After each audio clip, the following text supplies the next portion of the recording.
beautiful and noisy birds making their way on in here for winged encounters.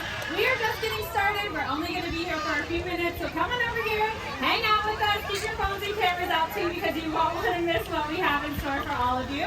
And this spot right here is the place to be if you want birds to fly right over the tops of your head.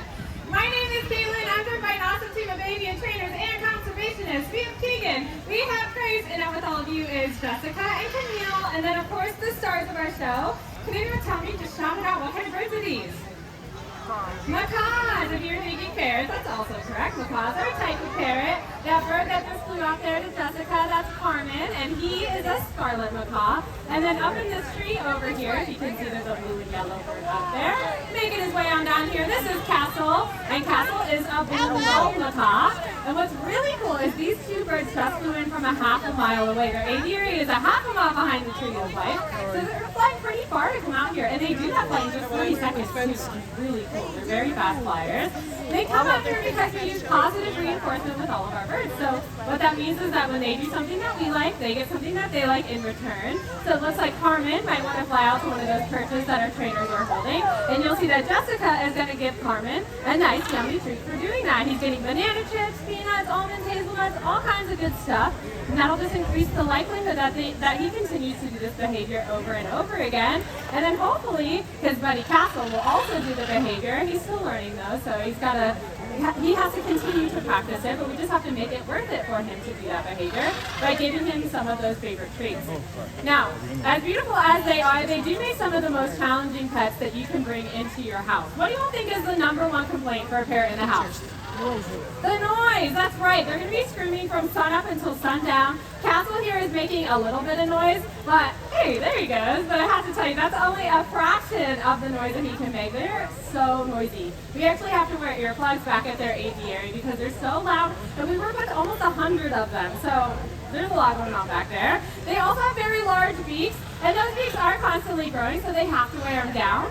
Out in the wild, they're going to be chewing on trees, nuts, seeds, in your home. That's going to be your floor, your furniture, your wall, your phone, anything and everything that they can get those beaks on, they're going to destroy in a matter of seconds.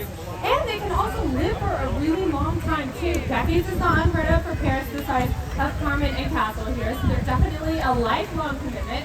And that's why we always recommend coming to places like Disney's Animal Kingdom to get your parrot fix, but keeping your homes parrot-free. Now, if you are just joining us or just walking by, this is Winged Encounters, and my favorite part hasn't even happened yet. So definitely keep your phones and cameras out too, because we should be joined by a few more birds in just a minute or so. And like I said before, this space, there's an open space right here. That's a great spot to be. You want birds to fly right over the top of your head. So feel free to move on in if you guys want a nice up-close look at these birds as they make their way on out here. Now, parrots are actually not doing very well out in the wild. In fact, 1/3 of all macaw species are actually threatened or endangered out there. And we work with one species in particular. It's called the blue-throated macaw. They're very special to us because they're actually the rarest species of macaw out in the wild today. And this number might be surprising to a lot of you, but there's actually fewer than 300 individuals out in the wild of Bolivia where they're native. That's it.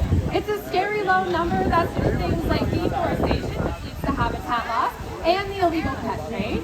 But it's not all bad news for them because people have started to notice, they've started to take some caring action out there. And we actually work with an organization, they're called the World Parrot Trust. And they are breeding and releasing that blue-throated macaw out into the wild. Hopefully they'll meet up with the wild population to drive the number of that species up so we can see skies that look a little something like this.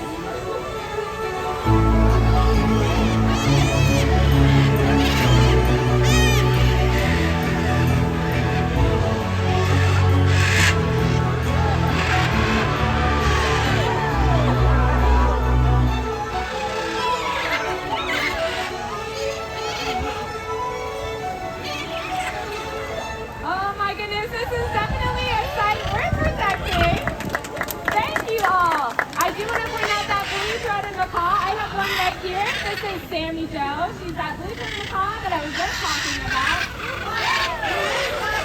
Looks like some of our birds wanted to head out of here a little bit earlier than what we were ready, and that is totally cool. Like I mentioned before, with positive reinforcement, these birds can do whatever they want. So those birds left a little early. They probably want to head back to that aviary. I love it. I love all the great names.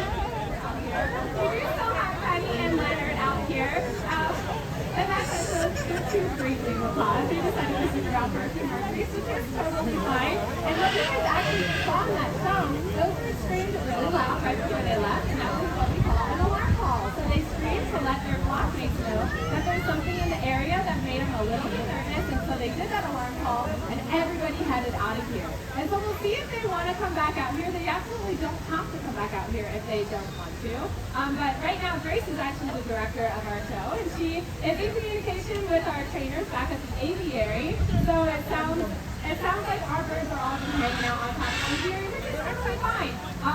That will be more information to them for this afternoon when they're out here. But it does sound like we're going to see if the birds want to go back to the aviary and secure it. It looks like Lucy, our star